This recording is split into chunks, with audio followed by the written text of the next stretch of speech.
추석 명절 되십시오. 이렇게 한번 인사하시죠.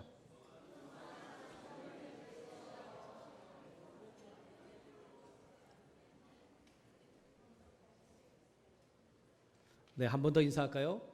도전하는 믿음이 약속된 축복을 받습니다. 이렇게 한번 인사하시죠. 도전하는 믿음이 약속된 축복을 받습니다. 네. 여러분 이제 추석 명절 주간이 되었는데 여러분 아마 추석은 우리 중에 가장 아마 풍성한 그런 때라고 그렇게 얘기를 하더라고요. 여러분 마음도 또 영적으로 이렇게 풍성한 은혜가 있기를 주님의 이름으로 부탁합니다. 지난주 제가 잠시 영과 육을 재충전할 수 있는 그런 시간을 갖기 위해서 제가 공부했던 에스라에 다녀왔습니다. 그냥 에스라에서 뭐 특별한 걸 한 게 아니고요. 그냥 게스트룸에서 자연을 바라보면서 그냥 쉬면서 그냥 그렇게 충전의 시간을 가진 것입니다. 그 시간을 가지면서 제가 교수님과 같이 목회에 대한 이야기를 또 그렇게 나누는 시간을 가진 적이 있었습니다. 교수님과 다양한 목회에 대한 이야기를 하면서 교수님 했던 말씀 중에 기억나는 것인데 그것이 뭐냐면 진짜 교회 부흥은 무엇인가라고 하는 것입니다. 진짜 교회 부흥은 복음과 진리의 말씀으로 성도 한 사람 한 사람이 하나님의 사람으로 변화되는 것이 진짜 부흥이다라고 하는 것을 저에게 말씀을 하셨는데 더불어서 그렇다고 해서 양적인 선장에 대해서 어떤 생각을 버리는 것은 아니다라고 그렇게 말씀하시더라고요.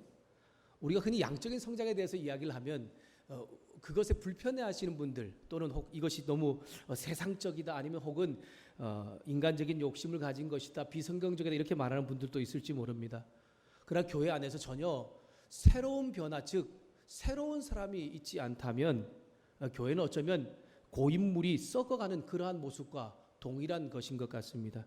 교수님의 표현에 의하면 새로운 정말 사람이 정말 한두 사람이 들어오는 그런 교회가 아니라면 그대로 정말 계속해서 오래된 성도들만 있는 교회라면 어쩌면 멈춘 교회가 아니라 퇴보하는 교회다라고 말씀하면서 교회는 영적으로 또한 양적으로 계속해서 조금씩 성장해 간다는 것을 함께 나누었습니다. 제가 그렇다고 해서 수많은 성도들이 수많은 사람들이 한꺼번에 우리 교회에 몰려와서 대형 교회가 되는 것을 그렇게 바라는 것을 말하는 것은 아닙니다. 다 그렇게 바라지 않으시는가 보네, 그죠? 그것은 아니지만 우리가 매년마다 그래도 한 가정, 두 가정씩 계속해서 우리가 들어올 때에 꾸준하게 성장을 이룰 때에 우리 교회가 고인물, 썩은 웅덩이가 되지 않는다는 것을 말씀을 드리고 있는 것입니다. 성도 여러분, 성도의 삶은 계속해서 성장하며 전진해야 합니다. 성도의 앞날에 시련이 있고 고난이 있고 또 그리고 여러 가지 어려움과 유혹이 있기 때문에 정말 계속해서 전진하면서 잘 성장해 가는 것이 쉽지가 않습니다. 어떤 면에서 예수님 믿는 사람들이 정말 승리와 기쁨과 평안이 있다는 그런 약속이 있지만 그런 삶이 늘 있는 것은 아니죠. 그럼에도 불구하고 성도의 믿음은 멈추지 않고 계속해서 전진하고 성장해야 한다는 것을 하나님 우리 가운데 말씀하고 있습니다. 창세기 17장 1절 말씀입니다. 창세기 17장 1절입니다. 거기서 하나님께서 아브라함에게 이렇게 말씀하십니다. 너는 내 앞에서 완전하라. 아멘. 여기 완전하라는 게 무슨 말씀입니까? 하나님께서 말씀하시는 완전한 거룩하고 정말 순결한 사람이 되라는 말씀이죠. 그런데 여러분 우리가 저와 여러분을 둘러보아도 그렇고 우리가 정말 하나님 앞에 완전할 수 있는 사람, 거룩한 사람이 될 수 있습니까? 우리 중에 아마 죄송하지만 그런 사람은 아무도 없을 것 같습니다. 태어나면서부터 완전할 수 없는 사람이고 또한 이 세상의 삶을 살면서도 우리의 죄악된 속성들이 끊임없이 나를 죄 가운데 빠져가게 하면서 우리는 완전한 사람이 될 수 없죠. 그러나 하나님께서 완전함에 대한 말씀을 하고 있는 것은 그 완전함에 대한 목표를 삼고서 끊임없이 앞으로 전진해 가고 끊임없이 노력하면서 믿음의 삶을 살아야 된다는 것을 우리에게 말씀하고 있는 것입니다. 성도 연약하고 정신적인 육신적인 어려움을 가지고서 믿음의 싸움을 할 때 한계가 있는 것은 당연합니다. 예수님을 믿음으로 구원을 받았지만 죄 때문에 아니면 여러 가지 어려운 환경 때문에 우리는 실패와 좌절을 경험합니다. 그러나 믿음의 성장과 성숙은 한꺼번에 몇 계단을 뛰어넘는 것이 아니죠. 한 계단씩 우리가 조금씩 천천히 올라가면서 완전함이라는 거룩함이라는 목표를 향해서 나아갈 때에 하나님께서 정말 기뻐하는 영적으로 성숙한 사람, 믿음의 사람 될 수 있다는 것을 기억하고 우리 모두 그렇게 도전하는 믿음과 또한 앞으로 전진한 믿음을 통하여서 한 계단 한 계단 성숙해 갈 수 있는 성도들 모두가 될 수 있기를 주님의 이름으로 부탁합니다. 오늘 말씀에 나이와 상관없이 도전하는 믿음, 전진하는 믿음으로 거룩한 싸움에서 승리하는 사람들이 소개되고 있습니다. 저와 여러분도 청년이든 노년이든지 나이와 관계없이 하나님 앞에서 완전한 믿음의 사람이 되기 위해서 한 계단 한 계단 전진하고 도전하는 믿음을 가진 사람이 바로 그런 오늘 말씀에 나온 약속된 놀라운 축복을 차지한다는 것을 기억하면서 말씀의 축복들이 우리의 삶으로 연결될 수 있기를 주님의 이름으로 축복합니다. 여호수아와 함께서 약속하신 가나안 땅을 점령하고 그 땅을 하나님 백성들에게 나누어 주는 이야기입니다. 여호수아 1장부터 12장까지는 약속의 땅 가나안을 점령하는 이야기지요. 마음을 강하게 하라, 담대히 하라, 두려워하지 말라, 놀라지 말라, 내가 어디 가지 너와 함께 하겠다는 이 약속의 말씀을 들은 여호수아와 이스라엘 백성들이 하나님의 인도에 따라서 요단강을 건너서 가나안 땅으로 들어갑니다. 가나안 땅에 진입한 여호수아는 하나님께서 가르쳐주신 전략으로 난공불락의 요소였던 여리고성을 무너뜨리고 이제 본격적인 여리고 가나안 정복 전쟁이 시작되었습니다. 여리고성과 아이성의 점령을 시작으로 가나안의 중부 지역이 점령되었고 가나안 남쪽의 아모리 연합군과의 전쟁에서 승리함으로 가나안 남쪽 지역을 정복하였습니다.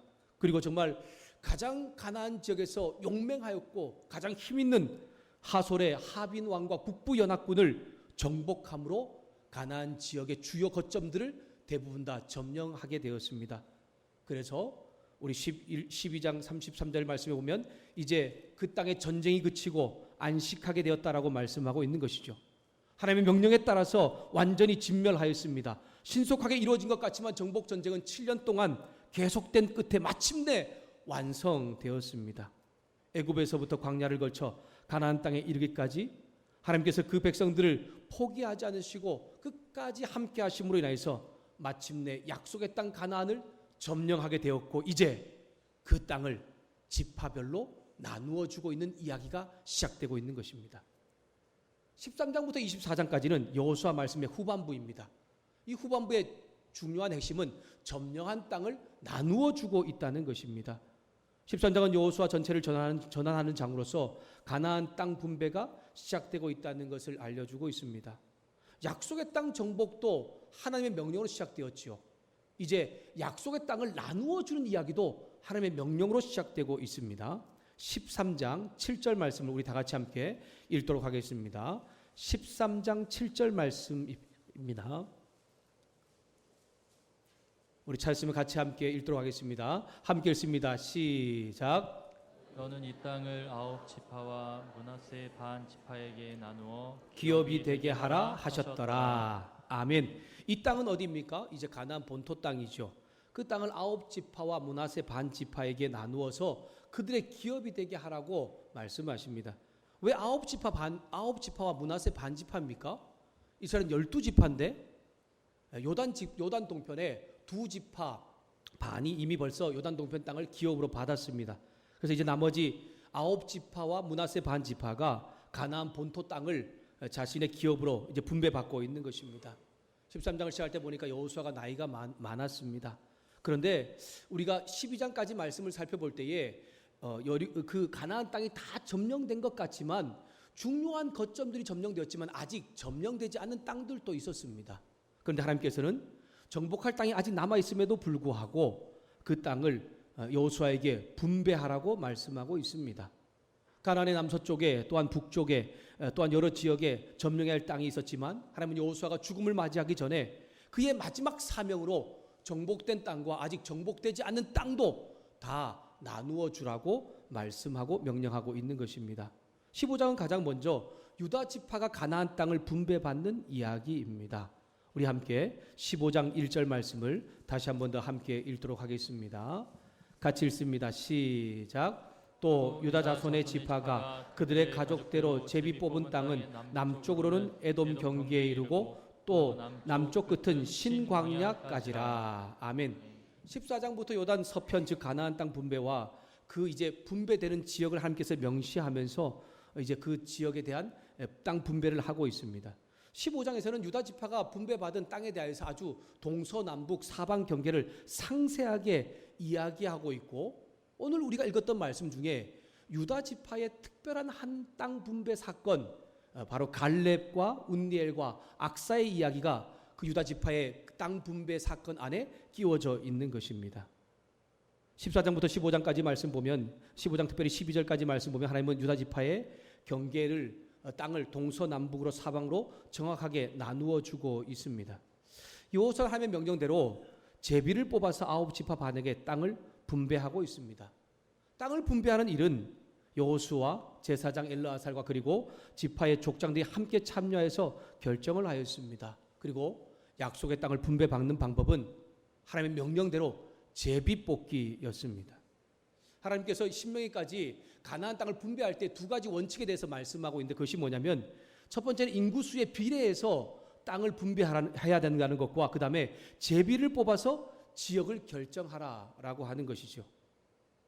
유다의 랍비들의 이야기에 따르면 두 개의 큰 항아리를 준비해 두었다고 합니다.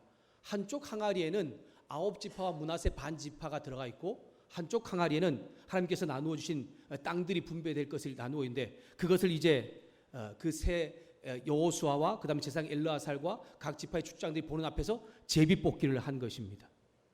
약속의 땅 분배를 할 때 제비뽑기를 한 것은 이 땅들이 하나님의 뜻에 따라서 공정하게 이루어진 것이라는 것을, 분배하는 것이라는 것을 의미하고 있는 것입니다. 사람의 욕심이 어떤 지역을 나눌 때나 아니면은 어떤 유익을 취할 때나 이런 일들을 할 때에 사람의 욕심이 개입될 일들이 많이 있죠. 그런데 조금 좀 공정하고 공평하게 할 때 우리가 많이 제비를 뽑기를 합니다. 우리 교회에서 제비 뽑기 주로 많이 하죠. 어떤 하나님의 뜻을 구할 때나 아니면 하나님께서 우리가 어떤 일들을 행할 때 그 제비 뽑기를 해 나갑니다. 근데 제비 뽑기가 다 좋은 것만은 아닙니다. 정말 하나님께서 원하셔서 어떤 그런 뜻 가운데 할 때 제비 뽑기가 필요한 것도 있지만, 우리가 제비 뽑기를 좀 잘못할 때도 있습니다. 어떤 때는 남녀전도회가 임원들을 뽑아야 하는데 아무도 임원을 안 하려고 하는 거예요. 그럴 때 제비 뽑기를 해서 뽑지요. 그 하나님 뜻이라고 우리가 과연 볼 수 있을까요? 근데 어쨌든 제비 뽑기가 항상 우리가 하나님의 뜻으로 그렇게 생각하는 것은 어쩌면 좀 옳은 방법은 아닌 것 같지만, 정말 필요할 때에, 정말 중요할 때, 그리고 공정하고 정의롭게 하나님의 뜻을 이루어갈 때에 그런 제비뽑기 아니면 하나님의 뜻을 이루는 방법이 필요하다라고 하는 것입니다. 최대한 공정성을 유지하면서 모든 결정과 모든 이스라엘 백성의 주인 이 소유가, 땅들이 하나님께서 허락하신 것이라는 것을 제비뽑기를 통해서 가르쳐주고 있는 것입니다. 성도와 청년 여러분, 믿음의 사람들 가운데 주어진 것들이 있죠. 우리의 삶 가운데 주어진 생명이 있고 건강이 있고 은사가 있고 여러 가지, 아니면 또한 우리에게 주어진 많은 자녀와 또한 가정에 이런 것들이 있습니다. 믿음의 사람들은 그 모든 것이 하나님이 나에게 주신 가장 아름다운 것, 최상의 것으로 여겨야 한다는 것을 여러분 기억하시면서 감사로 고백할 수 있기를 소망합니다. 하나님의 땅 분배 방법을 제비뽑기를 통해 하는 것은 어떤 이유에서입니까? 앞에서 언급했던 것처럼 어떤 사람들은 힘 있는 지파들이 있습니다. 어떤 사람들은 자기가 갖고 싶은 땅이 있습니다. 땅 중에 보면 비옥한 땅이 있고 살기 편한 땅들이 있을 수 있습니다. 그런데 그것을 마음대로 소유하는 것이 아니지요. 하나님께 정해주신 지역과 땅을 받도록 하고 있는 것입니다. 여러분, 유다 지파가 가장 먼저 땅을 분배받았는데, 그러니까 유다 지파가 가장 좋은 땅을 받았겠다라고 생각을 할 수 있겠지만 그렇지 않습니다. 유다 지파뿐 아니고 그 나머지 9지파와 므낫세 반 지파도 좋은 땅도 있었지만 황량한 산도 있었고 골짜기도 있었고 험한 산지도 있었던 것을 말씀하고 있습니다. 특별히 가장 처음 유다 지파가 땅을 분배받았는데요, 그들은 사방에 적으로 둘러싸인 위험한 지역을 또한 받았습니다. 서쪽으로는 블레셋이 버티고 있었고 남쪽에는 에돔이 있었습니다. 북쪽에는 그들이 아직도 점령하지 못한 예루살렘 지역이 있었습니다. 그러니까 얼마나 그들이 이 받은 땅들이 결코 좋은 땅만은 아니라는 것을 우리에게 깨닫게 하고 있는 거죠. 그럼에도 불구하고 유다 지파와 다른 지파에게 하나님께서 주신 모든 땅은, 그리고 소유하게 하신 모든 것은 가장 아름다운 것, 최상의 것이라고 고백하는 이 다윗의 고백을 우리가 말씀을 통해 함께 들을 수 있습니다. 시편 16편 5절과 6절 말씀입니다. 시편 16편 5절과 6절 말씀을 제가 읽도록 하겠습니다. 여호와는 나의 산업과 나의 자네 소득이시니 나의 분깃을 지키시나이다. 내게 줄로 재어준 구역, 이것은 하나님께서 각 지파별로 나누어 주신 땅을 의미합니다. 그 구역은 아름다운 곳에 있으며 나의 기업은 실로 아름답도다. 아멘. 여기서 이 아름답다라고 하는 표현은 히브리어는 최상급의 표현입니다. 가장 좋은 것, 가장 최상의 것, 가장 선한 것이라는 것을 의미하고 있습니다. 다윗이 무엇을 고백하고 있는 것입니까? 하나님께서 각 지파에게 비록 제비를 뽑아서 나누어 주신 땅이지만 그 땅들은 각 지파에게 꼭 필요하고 꼭 좋은 가장 최상의 것, 가장 아름다운 것이라고 고백을 하고 있는 것입니다. 그러기에 다른 지파와 땅을 비교할 필요도 없고 불만을 품거나 불평을 할 필요도 없지요. 왜요? 그 모든 것들이 하나님의 선물로 주어진 것이기 때문입니다. 여러분, 우리가 인간적으로 이 세상을 살아갈 때에 충분한 만족감과 충분한 어떤 것을 풍성함을 경험하며 사는 사람들은 아마 우리 가운데도 없을 것입니다. 우리는 모두가 다 무엇인가 좀 부족하고 무엇인가 좀 결핍된 것 같은 그런 느낌을 가지고 살아갑니다. 왜 그렇습니까? 우리의 본질이 그렇기 때문입니다. 여러분, 죄인의 본질은 영혼의 만족이 없기 때문에 항상 무엇인가 부족된 상태, 결핍된 상태의 모습을 가지고 있습니다. 좀 채워진 것 같아도 금세 부족함을 느끼지요. 믿음을 가진 이후에도 우리는 여전히 그런 모습이 있습니다. 내가 믿음이 있다고 해서 모든 면에서 다 만족감을 느낍니까? 그렇지 않습니다. 믿음이 있어도 우리는 여전히 무엇인가 좀 부족하고 무엇인가 결핍된 것 같은 그러한 상태를 가지고 살아간다는 것입니다. 더 나아가 보면 내가 이 땅 가운데 살 때에 내 선택과 상관없이 불편과 불만이 나오는 것들이 있습니다. 어떤 것들입니까? 내가 선택하지 않은 것들은 보면 나의 부모님과 나의 자녀, 나의 가정, 나의 성별, 나의 어릴 적 이런 자란 환경들 같은 것이 나의 선택과 관계없이 내게 이미 정해진 것들이죠. 그래서 살다 보니까 그런 불편함과 어려움 때문에 우리는 불평을 합니다. 나는 왜 이런 부모님, 나는 왜 이런 가정에서 태어났지? 나는 왜 남자로, 나는 왜 여자로 태어났지? 라고 하면서 불평과 불만을 가지게 되고 무엇인가 부족하다고 생각을 하게 되죠. 다른 사람과 비교해서 무엇인가 부족하다가 되면 생기는 것이 무엇입니까? 열등감입니다. 그 열등감 때문에 우리는 정말 어떤 때는 좌절하고 어떤 건 슬픔과 힘겨운 가운데 빠지기도 합니다. 그러나 내가 예수 그리스도를 통하여서 믿음으로 우리가 경험하게 되는 것이 무엇입니까? 하나님께서 바로 나의 삶 가운데 주어진 모든 것들이 가장 아름다운 것, 가장 최상의 것으로 내게 제비 뽑아 주셨다라고 하는 겁니다. 그런 사람만이 감사와 찬양이 나올 수 있습니다.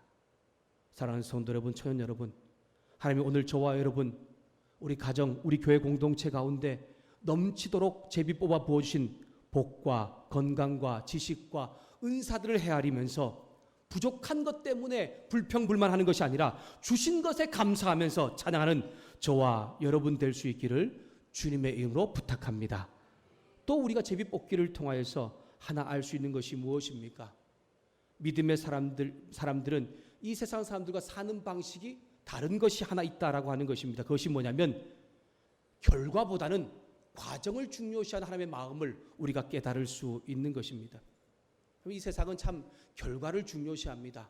과정이 어떤 불법, 어떤 것과 상관없이 결과만 좋으면 된다고 다 생각을 하죠.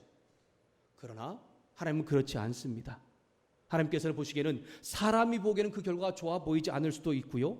공동체에 유익이 되지 않을 수도 있다는 생각이 들 수도 있습니다. 그러나 그 과정이 하나님의 뜻에 맞고 정의롭고 공평하다면 비록 우리가 보기에는 그 결과가 좋아 보이지 않는다 할지라도 하나님께서는 반드시 가장 유익이 되는 가장 선한 길이 되는 길로 인도하시고 책임진다는 것을 우리 모두 잘 기억하면서 우리의 삶의 과정 가운데 하나님의 제비 뽑기를 통한 은혜를 경험할 수 있는 저와 여러분 될 수 있기를 소망합니다.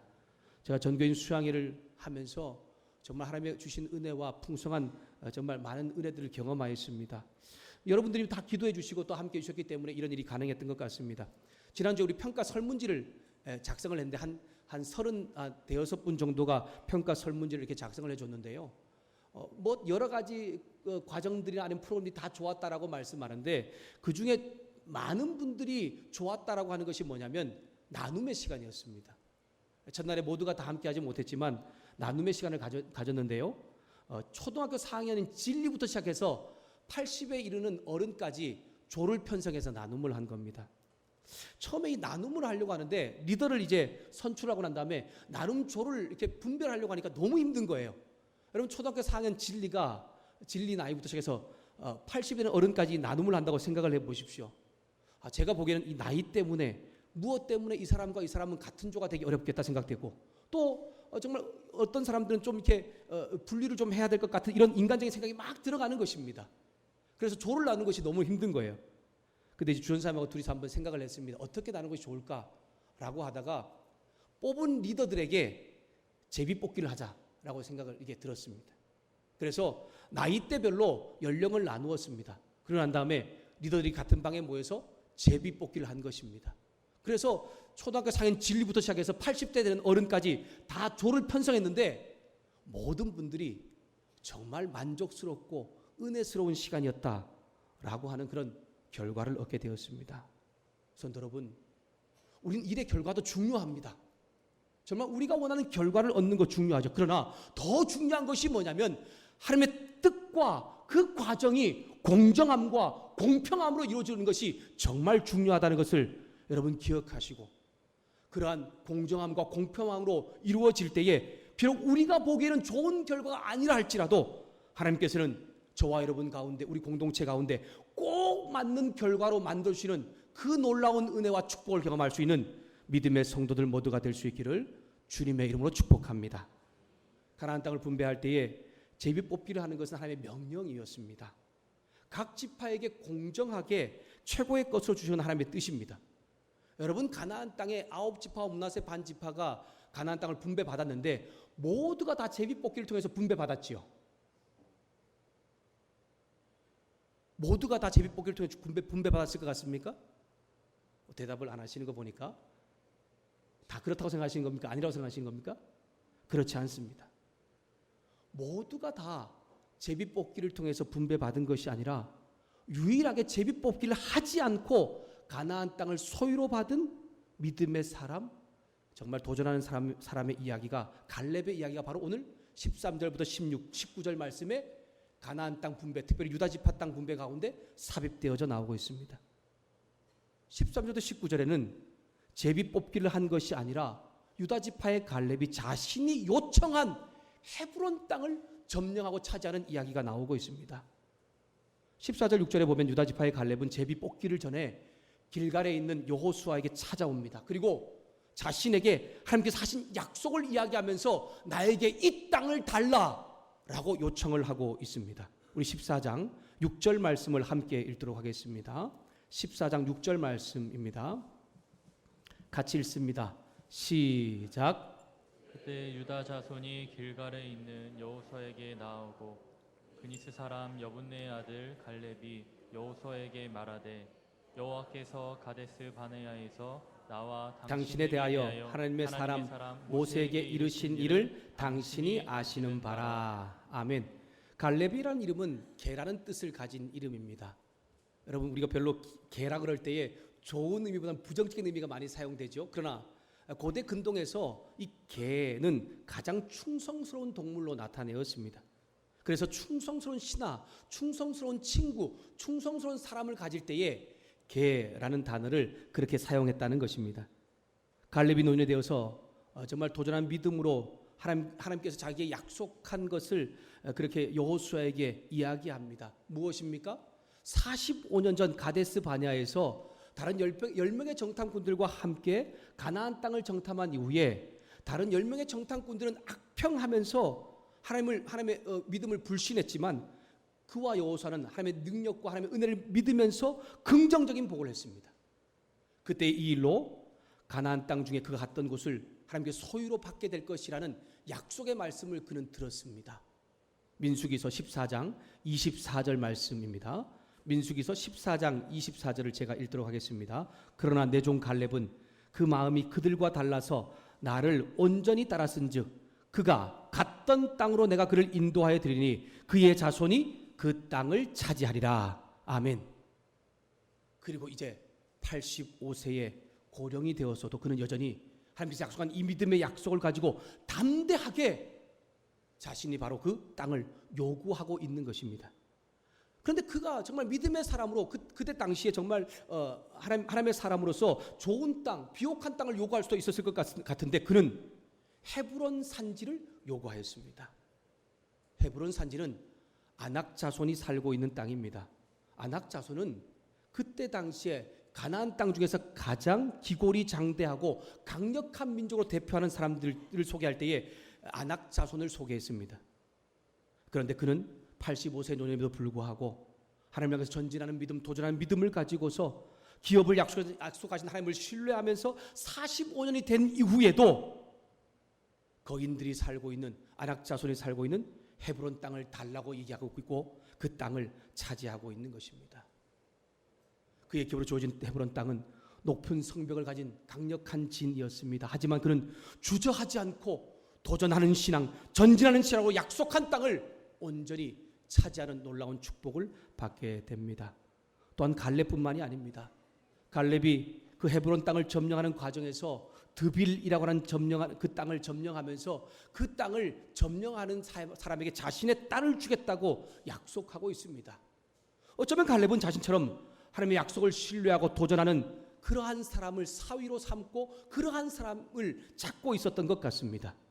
그 말을 들었던 운니엘이라는 사람이 나섭니다. 그리고 그가 나서 드빌을 정복하고 갈렙을 딸을 얻어서 사위가 됩니다. 그런데 운니엘의 이야기는 여기서 끝나지 않습니다.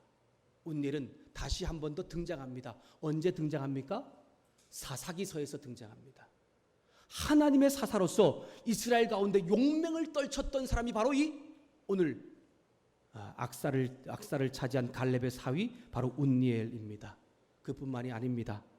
갈렙의 딸 악사 역시 아버지의 신앙을 도전한 믿음을 담습니다. 갈렙이 거주할 땅을 여호수아에게 요청했던 것처럼 그의 딸 악사도 경적할 밭을 요구합니다. 그리고 그가 얻은 땅이 어떤 땅입니까? 좋은 땅을 얻었습니까? 그렇지 않습니다. 메마르고 건조한 네겝 땅을 얻었습니다. 네겝이라고 하는 땅은 메마른 사막 땅 같은 광야 같은 땅을 얻은 것입니다. 아버지가 딸에게 좋은 땅을 주면 좋을 텐데 왜 이런 땅을 준 것입니까? 넉넉하고 좋은 땅이 아닌 거칠고 험한 땅을 준 것입니다. 어쩌면 아버지는 이 악사에게도 도전하고 또한 개척하는 정신을 가지고서 하나님께 주신 믿음을 가지고 나아가기를 소망하고 있는 것 같습니다. 그래서 어떻게 알 수 있냐면 이 악사가 전혀 아버지가 준 땅에 대하여 불평하지 않고 있다는 것입니다. 아버지 갈렙에게 불평하지 않고 당당하게 그 땅에 농사를 짓기 위한 샘물을 요청하고 있는 것입니다. 그때 당시에 샘물을 요청하는 것은 정말 중요했습니다. 왜냐하면 정말 메마른 땅에 샘물이 있어야만 농사를 잘 지어서 정말 풍성한 열매를 맺을 수 있었기 때문입니다. 갈렙은 자신에게 나와 복을 달라고 하면서 샘을 요청하는 딸에게 감동받고서 이제 그에게 샘 하나만 주는 것이 아니라 윗샘과 아랫샘 모두를 축복의 선물로 주고 있는 것입니다. 사랑하는 성도가 성도 여러분, 노인 갈렙의 도전하는 믿음, 전진하는 믿음은 하나님의 싸움에 동참하는 의욕을 일으키는 운니엘을 나오게 하였고 또한 자신의 딸 악사를 그 도전하는 믿음과 전진하는 믿음 가운데 동참시키고 있고 그들은 자신들이 미처 깨닫지 못했던 하나님께서 주시는 특별한 약속의 땅을 축복으로 받고 있는 것을 오늘 말씀을 통해 우리 가운데 들려주고 있습니다. 하나님은 제비뽑기를 통해서 저와 여러분에게도 가장 아름다운 것, 최고의 것을 주시는 분이십니다. 또한 도전하는 전진하는 믿음으로 갈렙과 운니엘과 악사같이 나아가는 사람 가운데 다른 사람이 차지하지 못하는 놀라운 축복의 땅도 차지하게 한다는 것을 여러분 기억하시고 지금 있는 이 자리에서 안주하지 마시고 멈추어 있지 마시고 믿음으로 도전하시고 전진하셔서 다른 사람이 누리지 못하는 약속된 축복을 차지하는 저와 여러분 우리 신앙교회 공동체가 될 수 있기를 주님의 이름으로 축복합니다. 갈렙은 구약성경에서 하나님을 온전히 믿은 믿음의 대표적인 사람으로 인물로 그렇게 말씀하고 있습니다. 40세의 믿음의 도전과 용기의 열정이 85세가 되어도 식지 않고 있습니다. 여러분 저나 여러분이나 정말 어려서나 아니면은 어느 한 순간에 아주 오래전에 한 30년 전에 하나님께 믿음을 고백하고 난 다음에 지금까지 똑같은 믿음으로 아니면 조금 더 성장한 믿음으로 살아가는 사람이 많지 않지요. 우리가 믿음에 식지 않은 믿음의 열정, 도전하는 열정, 그것을 가지고 계속해서 믿음으로 살고 싶지만 정말 유지하는 것이 얼마나 어렵습니까? 이런 핑계로 저런 핑계로 나의 신앙을 변한 것을 그렇게 변명하기에 바쁩니다. 변명과 핑계는 불신의 또 다른 표현입니다. 하지만 오늘 하나님께서 우리 가운데 말씀하고 있습니다. 하나님이 나와 함께 하실 때에 또 약속된 말씀을 믿고 나아가면서 도전할 때에 우리가 미처 깨닫지 못하고 알지 못했던 약속된 축복의 놀라운 역사가 이루어진다는 것을 기억하면서 제비뽑기뿐만이 아니고 제비뽑기를 하지 않고도 약속된 축복을 받을 수 있는 믿음의 성도들 모두가 될 수 있기를 주님의 이름으로 축복합니다. 그리고 그 믿음은 반드시 다른 사람에게 영향력을 끼치고 있는 것을 볼 수가 있습니다. 갈렙의 올바른 믿음, 도전하는 믿음은 운니엘에게 영향력을 끼쳤고 또한 자신의 딸 악사에게도 영향을 끼쳤습니다. 오늘 우리의 삶의 모습을 돌아볼 때에 내가 정말 도전하는 믿음, 바른 믿음으로 내가 이 땅 가운데 살아가면 나의 남편과 아내 또한 나의 자녀들, 우리 교회 성도들과 주변의 사람들 가운데 영향력을 미칠 수밖에 없다라고 하는 것입니다. 여러분 오늘 우리 집사님이 1:1 양육 훈련을 하고 난 다음에 간증하면서 내가 정말 받은 은혜들을 자신의 직장 동료들과 함께 나누는 것들을 들으셨을 것입니다. 이것이야말로 정말 우리가 믿음으로 조금씩 전진하면서 도전하는 모습이 될 것입니다. 저는 우리 교회 조국 교회가 도전하고 전진한 믿음으로 우리 가족과 또한 주일학교 우리 청년들 가운데 선한 믿음의 영향을 잘 끼쳐 나아갈 때에 그들 또한 하나님께서 약속하신 믿음의 사람으로 성장할 뿐 아니라 갈렙과 운니엘과 악사가 차지했던 하나님 주신 특별한 약속의 축복을 받을 수 있다는 것을 기억하면서 우리 모두 그러한 믿음의 축복을 받을 수 있는 성도들 될 수 있기를, 청년들 될 수 있기를 주님의 이름으로 축복합니다. 말씀을 마무리하겠습니다. 여러분 지금 현실에 안주하지 마십시오. 우리에게는 완전하라고 하신 하나님의 말씀이 있는데 그 완전하라고 하신 거룩함을 향하여서 한 계단 한 계단 도전하고 전진하는 믿음이 있는 사람이야말로 진정한 하나님께서 주신 축복된 삶을 삶으로 누릴 수 있습니다. 더 큰 일에 더 놀라운 일에 도전하겠다고 하는 갈렙과 운니엘, 악사처럼 저와 여러분들 이제 이 자리에서 일어나 앞으로 전진하고 도전하는 믿음의 성도들 되어서 나를 통해 내 주변에 믿음의 개혁이 일어날 뿐 아니라 나의 남편과 아내, 나의 자녀들과 성도들과 주변의 사람들이 믿음의 사람이 되고 약속한 하나님의 놀라운 축복이 이루어지는 놀라운 은혜를 경험하는 일들을 이루어가는 놀라운 축복의 사람 될 수 있기를 주님의 이름으로 축복합니다. 기도하겠습니다.